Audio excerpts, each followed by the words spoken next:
మేలు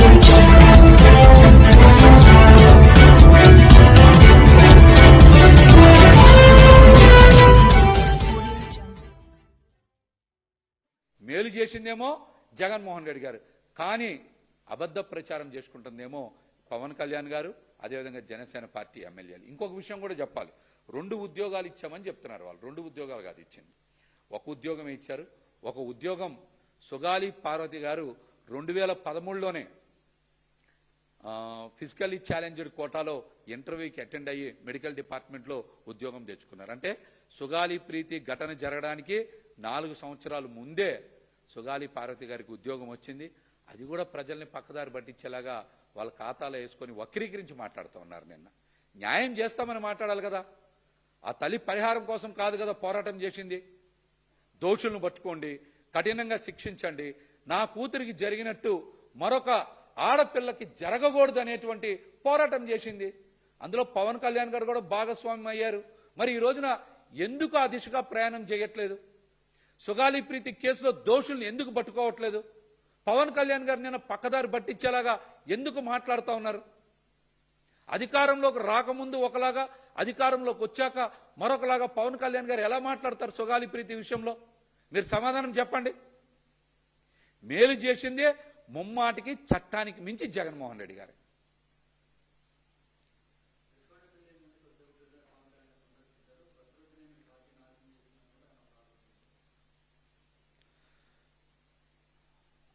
రుషికొండలో కట్టింది ప్రభుత్వ భవనాలు అనే విషయం అందరికీ తెలుసు. కానీ ఆ రోజున వైఎస్ఆర్సీపీ పార్టీ మీద, ప్రభుత్వం మీద, జగన్మోహన్ రెడ్డి గారి మీద అదేదో రుషికొండ ప్యాలెస్ అని ఏదో వ్యక్తిగత భవనాల్లాగా విష ప్రచారం చేశారు. అవన్నీ కూడా ప్రభుత్వ భవనాలని ఈ రోజున అక్కడికి వెళ్ళినటువంటి చంద్రబాబు నాయుడు గారు కానీ స్వయంగా చెప్తున్నారు ఇవన్నీ కూడా ప్రభుత్వ భవనాలని. అంటే గతంలో మీరు చెప్పినవి చేసినవన్నీ కూడా అబద్ధపు ప్రచారాలు, విష ప్రచారం అని ఈరోజు ప్రజలందరికీ కూడా అర్థమైంది.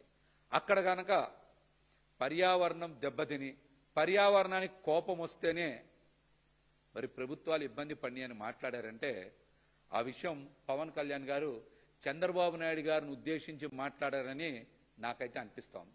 ఎందుకంటే అమరావతిలో ఫేజ్ 2 కింద మరొక 40,000 ఎకరాలు 3 పంటలు పండేటువంటి భూముల్ని తీసుకుంటే పర్యావరణం కోపం వస్తుంది, తద్వారా చంద్రబాబు నాయుడు గారు కూటమి ప్రభుత్వం కూలిపోతుందని పవన్ కళ్యాణ్ గారు పరోక్షంగా చంద్రబాబు నాయుడు గారినే హెచ్చరించారని నాకైతే అనిపిస్తుంది. ఎందుకంటే గతంలో నేను మరి ఆ పార్టీలో కూడా పనిచేశా.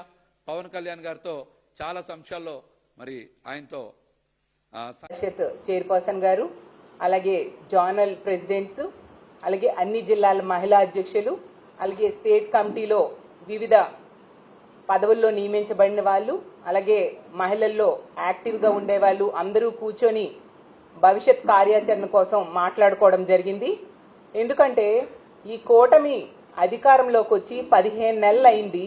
ఒక ప్రజా కంటకమైన పాలన సాగిస్తూ ఉండే పరిస్థితి ఈ రాష్ట్ర ప్రజలందరూ కూడా చూస్తూ ఉన్నారు. ముఖ్యంగా మహిళా వ్యతిరేక పాలన చంద్రబాబు నాయుడు గారు ముఖ్యమంత్రిగా ఉన్న ఈ కూటమి ప్రభుత్వం చేస్తూ ఉంది. మహిళల మీద నిత్యం అఘాయిత్యాలు, నేరాలు జరుగుతూ ఉండే పరిస్థితి. అలాగే మహిళలకి ఎన్నో హామీలు ఇచ్చి అధికారంలోకి వచ్చిన వీళ్ళు ఏ ఒక్కటి సరిగ్గా అమలు చేయని పరిస్థితి రాష్ట్రంలో నెలకొని ఉంది.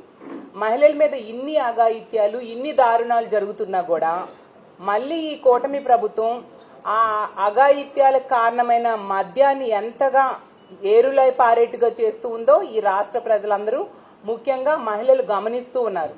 దాని మీద తీవ్రంగా వ్యతిరేకత మహిళల్లో అప్పుడే ప్రారంభమైన పరిస్థితి మనం చూసాం. ఎందుకంటే ఈరోజు కూటమికి ఓట్లేసిన వాళ్ళు చాలా బాధపడుతూ ఉన్నారు, ఎందుకు ఇలాంటి ప్రభుత్వానికి ఓట్లేసామా అని చెప్పేసి. ఎందుకంటే గతంలో జగన్మోహన్ రెడ్డి గారు తీసుకుంటే ఒక మహిళా పక్షపాత ముఖ్యమంత్రిగా పరిపాలించిన పరిస్థితి మనం చూసాం.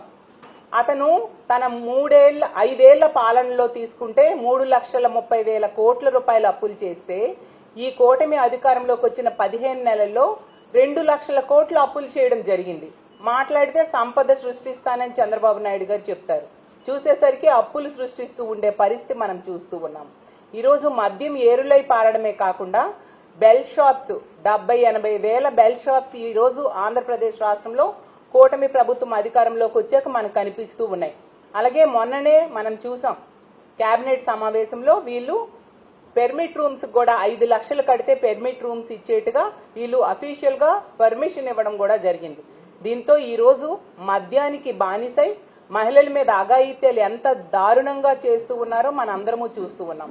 గతంలో జగనన్న మహిళా సాధికారతకు పెద్దపీట వేయడమే కాకుండా మహిళల రక్షణ కోసం ఎన్నో చర్యలు తీసుకొని ఉండిన పరిస్థితి. ముఖ్యంగా దిశ వ్యవస్థను తీసుకొస్తే ఈ కూటమి అధికారంలోకి వచ్చిన వెంటనే దిశ వ్యవస్థ లేదు అని చెప్పడమే మొదటి ప్రాధాన్యత అంశంగా మాట్లాడిన విషయం మన అందరం చూసాం. చంద్రబాబు నాయుడు గారు, ఒక మహిళా హోం మంత్రి, మంత్రులు అందరూ కూడా దిశ వ్యవస్థ లేదు, దిశ also played with the lives of the teachers. He had insulted them in many ways. Jagan Reddy then, I think, or in the history of our country till now, Jagan Mohan Reddy might be the only chief minister who had deployed teachers to manage queue lines in front of wine shops. Jagan Reddy has this distinction of being the only chief minister who had deployed teachers to manage queue lines in front of wine shops. Instead of appointing new teachers, he had insulted teachers by, making them stand in front of wine shops. It was during Jagan Mohan Reddy's tenure that, as per the Niti Aayog report, the education standards, the ranking of our state in education standards had gone down from the 3rd position to the 19th position. From rank 3, you have brought down our state to the 19th rank, Mr. Jagan Mohan Reddy. It is because you have not made any kind of effort to improve the student-teacher ratio. You have just looted money in the name of Nadu Nedu program. By applying few colors here, few colors there. Repainting schools which are already colored. Or getting your photograph printed on school bags, on notebooks, and also on eggs. So this is where you have, looted money. You have looted money by releasing, full page advertisements in your own media. So instead of raising the standards in education, you have looted money. Instead of recruiting teachers, instead of, improving the student-teacher ratio, you have looted money. But today, in total contrast, our HRD Minister Shri Nara Lokesh, he is not just, filling up these vacant teacher posts. He is not just regularizing lot of other posts which are waiting to be regularized before. He is improving the overall standards in education. Whether it be, incorporating new elements in our syllabus, whether it be, creating new infrastructure. మనందరం పలచబడిపోయి ఎవరి బలాన్ని ఎక్కువ ఊహించుకొని అంటే కూడా జనం గెలవాలి కదా, రాష్ట్ర స్థిరత్వం రావాలి కదా. ఓకే, నేను తగ్గుతా, మీరు కొంచెం మేము కొంచెం తగ్గుతాం అన్నారు. దానికి బీజేపీ అడ్డం వచ్చి అందరం కూర్చొని చేసాం ఈ రోజున. సో ఈ స్థిరత్వం ఒక 15 సంవత్సరాలు అవసరం. అది ఈ 15 సంవత్సరాల్లో కొన్ని ఇబ్బందులు ఉంటాయి. టీడీపీ ఉన్న చోట మనకి సరిగ్గా ఇవ్వట్లేదు ఎమ్మెల్యేంటే we will look into it. దాని మీద ఒక రిడ్రెసల్ మెకానిజం ఒకటి పెడదాం. కొన్ని అవసరమైతే నేను చంద్రబాబు గారితో నేను మాట్లాడతాను. కాదు, అది మేమిద్దరం మాట్లాడుకున్నామంటే it is the failure of local leadership.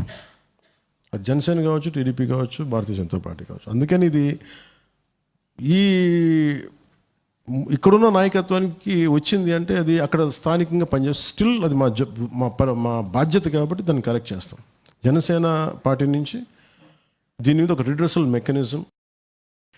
ఎందుకని మీరు వచ్చి మీకు అన్యాయాలు జరిగిన, ఇబ్బందులు జరిగిన దాన్ని ఎలా అడ్రస్ చేయాలి, లేదా మీకు ఏ సమస్యలు వస్తాయి, మీరు ప్రభుత్వం ఎవరు వచ్చే మిమ్మల్ని అడుగుతారు సహాయం, ఎలా చేయగలరు ఏంటి వీటన్నిటికీ ఫస్ట్ సమస్యకి పరిష్కారం వినటం, తరివేయటం కాదు. నేను ఎవరు వచ్చినా ఎందుకు వింటానంటే నా దగ్గర అన్నిటికీ పరిష్కారాలు ఉండవు.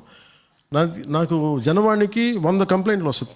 80 నుంచి 80 దాకా ఆస్తి తగాదాలు ఉంటాయి నాకు, లీగల్. అంటే జడ్జిలు కూర్చొని చేయాల్సింది. అంటే లేదంటే ఇప్పుడు నేను కూడా మన మాఫియా లీడర్లా కూర్చోబెట్టి పంచి మీద పనిచేసేలా కూర్చోబెట్టి నువ్వు ఆస్తి అలా ఇలా అవి కుదరవు కదా మనకి. దానికి కావాలంటే ఒక చిన్న పార్టీ ఒక ఏరియాకు నాయకుడు అవుతాం.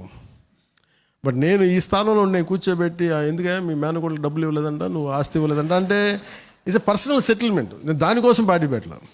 కాదు ఏంటంటే దాన్ని అడ్రస్ చేస్తాం. ఆ స్థానిక ఉన్న అధికారులు కొంచెం చెప్పండి, కొంచెం ఒక కన్సల్టేషన్ చేస్తాం. కాదు ఇవన్నీ కనుక మీరు చేయగలిగారు అనుకోండి, అక్కడ వెయిటింగ్ తక్కువ ఉంటుంది. సో అందుకని నేను I want to empower you as leaders. Bengal విభజన జరిగింది 1905, 19 ఒక 4 years 6 years జరిగింది. బెంగాల్ విభజన జరిగినప్పుడు అది రెండు, ఇప్పుడు బంగ్లాదేశ్ కంటే Muslim dominated Bangladesh or Bengal or Hindus dominated Bengal.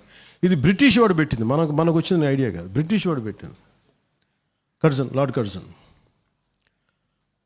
పెడితే దేశం మొత్తం ఏకమైంది, రవీంద్రనాథ్ ఠాగూర్ దగ్గర నుంచి ఏకమై దాన్ని ఆపేశారు. అంటే మా బెంగాల్ని నువ్వు ఎలా తీస్తే విడగొడతావు? మేమందరం మాట్లాడేది ఒకటే భాష, మా సంస్కృతి వేరు. మతాలు భిన్నమై ఉండొచ్చు కానీ మా సంస్కృతి ఒకటే. ఎందుకంటే మన ఆంధ్రప్రదేశ్లో ఉన్న ముస్లింకి బెంగాల్ ముస్లింకి the two different. Apart from religion the two different thing. Culture, వాళ్ళ ఫుడ్ హ్యాబిట్స్, అలాగే మీకు పంజాబ్లో ఉన్న ముస్లిమ్స్ కానీ చాలా తేడా ఉంటుంది.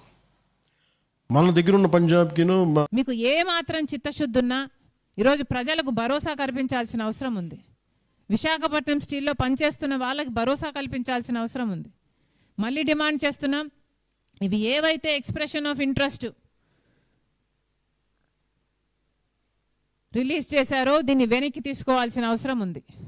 విశాఖపట్నం స్టీల్ మీద చంద్రబాబు గారు, పవన్ కళ్యాణ్ గారు, లోకేష్ గారు ముగ్గురు విశాఖపట్నంలోనే ఉన్నారు. దీని మీద క్లారిఫికేషన్ ఇవ్వండి. ఒక్కరైనా కనీసం విశాఖపట్నం స్టీల్ను విజిట్ చేయండి. చాలామందికి మీరు భరోసా కల్పించిన వాళ్ళు అవుతారు. విశాఖపట్నం స్టీల్ ప్రైవేటైజ్ చేయడానికి కాంగ్రెస్ పార్టీ ఎప్పటికీ ఒప్పుకోదు. ఇది ఒక పోరాటంలా, ఒక ఉద్యమంలా మేము చేపడతాం. మళ్ళీ ప్రజలకు మాటిస్తూ థ్యాంక్ యూ.